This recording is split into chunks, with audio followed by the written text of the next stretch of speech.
Resulta que si te pones a buscar en las tendencias de Google, Frida Kahlo es todavía más grande que Natalia Lafourcade y sus picos de búsqueda son cada septiembre, porque al parecer es lo más nacionalista, lo más mexicano, lo más intrínsecamente cercano a nuestra nación que podemos pensar. Pero esto no siempre fue así. La idea misma de Frida, del nacionalismo y hasta de la nación mexicana, es un invento cultural que se ha dado a lo largo de 2 o 3 siglos. Y esta es precisamente su historia porque esto es Trendo.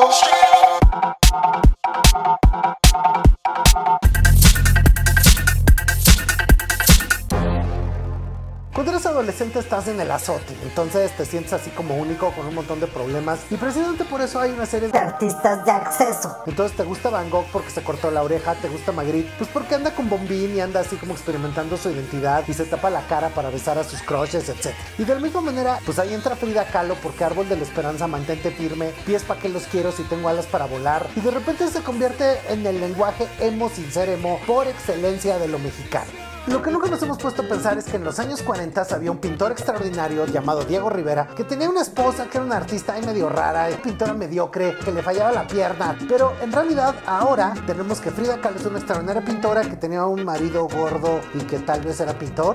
La identidad mexicana, igual que un corazón que late, es una sístole diástole que de repente piensa muchísimo en ser mexicano, y luego quiero ser extranjero, quiero ser extranjero. Y así se lo ha estado llevando durante 2 siglos. Si nosotros buscamos la historia del arte mundial, de repente nos duele muchísimo porque vemos que está el cubismo, el faubismo, las vanguardias del surrealismo, etcétera, etcétera, pero en ningún lado aparece la Escuela Mexicana de Pintura ni el muralismo, porque esos son fenómenos que solo importaron aquí adentro. Si nosotros nos vamos al principio de ese arte mexicano del siglo XX, tenemos que retroceder para ver a Don Porfirio. Resulta que él tenía todo afrancesado, los grandes monumentos de Reforma, el idioma que se hablaba en Palacio, los científicos eran los limantú, donde se tomaba coñac, no se pensaba en el tequila, en el mezcal, todo eso era como feo. Y resulta que cuando viene el centenario de la independencia, Don Porfirio mismo le dicen, oye cuate, ¿no crees que deberías de voltear a ver a México? Y entonces empieza a hacer grandes monumentos prehispánicos, muebles, pianos, sillas en el nuevo estilo neoazteca, y esto fue como una manera de decir de Don Porfirio, bueno, sí, nos reconciliamos con lo mexicano que antes era de tan mal gusto.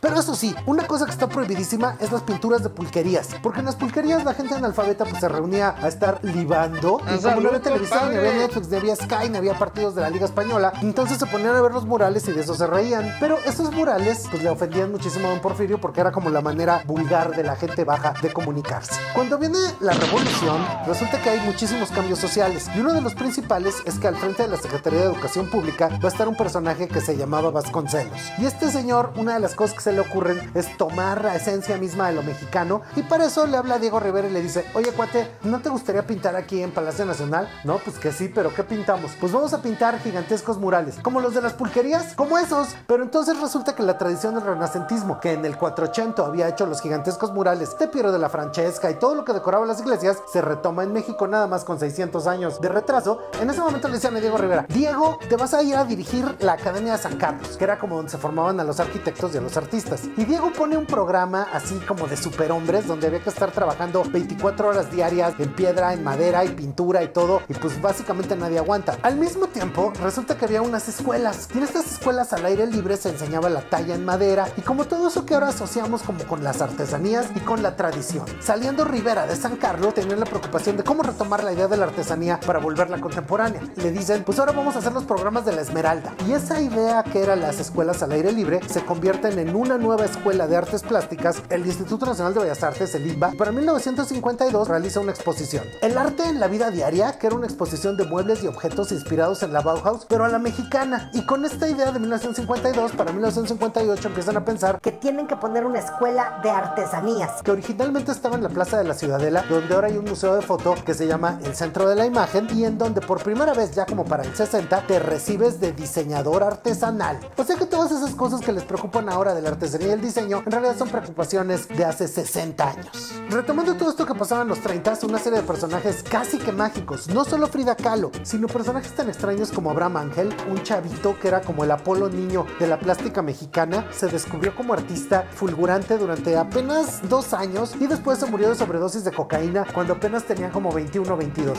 Y su protector, que era Manuel Rodríguez Lozano, que es el cuate que pintó el gigantesco mural que está en el Azul Histórico, en el centro, en este nuevo edificio gentrificado. Todos ellos estaban hablando de nuevas maneras de plantear la tradición y todos serían absolutamente desconocidos si no fuera porque en 1983 se hizo este libro, Figuras en el Trópico, que estaba descubriendo cómo había sido ese mundo mágico de la invención del arte mexicano. Su autor era un joven muchacho, Olivier Debrois, que resulta que tiene una historia un poco peculiar porque él había venido con su familia de vacaciones a México y todos se habían quedado, pues estaban así de partiendo y de repente él dice, yo ahorita vengo, me voy a la recámara, y entonces la hermanita dice, yo también voy a la recámara, y cuando entra, ¡zas!, que lo encuentra poniéndole con un mexicano. Entonces va luego de chismosa y van los papás a ver, y bueno, el papá dijo así como, bueno, pero la mamá se súper enojó y resulta que lo amenazaron con que si volvían a Francia lo iban a meter a terapia de conversión. Entonces se quedó 1 año en México estudiando español, pero se fue fascinando por lo que era la cultura mexicana. Entonces él hizo un libro que se llamó Diego de Montparnasse, viendo las aventuras de Diego Rivera junto con Pablo Picasso, George Braque y todos los artistas del cubismo en un primer Diego Rivera que era absolutamente moderno, no el de los murales de después. Entonces lo que él hace es darse cuenta de que a su alrededor estaba pasando lo mismo que en el México de los 30s, en el México de los 80s, y que había una serie de artistas como Enrique Guzmán que hacía como una extraña serie de paisajes como de Giorgio de Chirico, pero a la mexicana, con tarjetas de lotería, y que eventualmente se suicida muy pronto. Personajes como Julio Galán, que es un pintor del norte del país, como Canción de Julieta Venegas pero hecha o pintura, y Adolfo Patiño, el caudillo sin revolución, que básicamente es como el equivalente de Andy Warhol pero en México.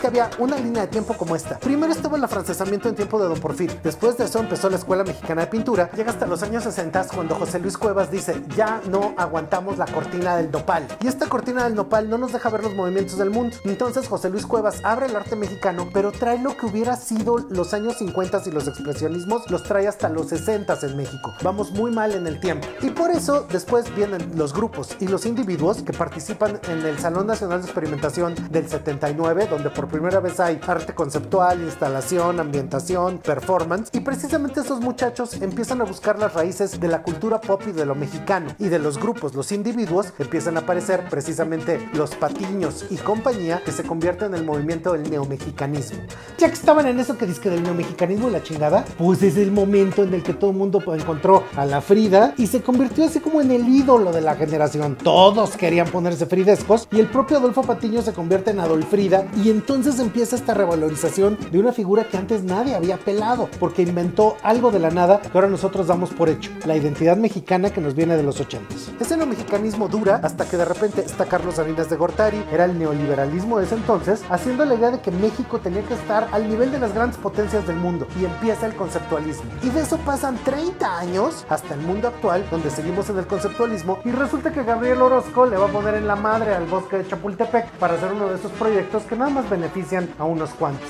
El arte mexicano sigue siendo un antro con cadenero donde no te dejan entrar a menos que conozcas al curador. Por eso es que siempre estamos encontrando quién sea el curador blanco que nos explique cuál es el arte mexicano. Eso no ha permitido que haya realmente una dinamización de múltiples lenguajes de gente de muchas clases sociales hablando de muchos territorios del arte, porque nunca entendemos que realmente lo mexicano no tiene nada de blanco. Si te interesó lo que te conté, no dejes de ver estos videos, no dejes de seguirnos a través de Trend en todas nuestras redes, venos a visitar en Celaya 4 y... como si fuera un calcetín, me pisas todo el día, en el suelo me traes, ay, ay, ay, arrastrado por tu amor, ay, ay, ay, ay, ay, ay, como si fuera un calcetín. Ay, písame cuando esté roto, que en las cosas del amor, que en las cosas del amor no hay manera de surcir.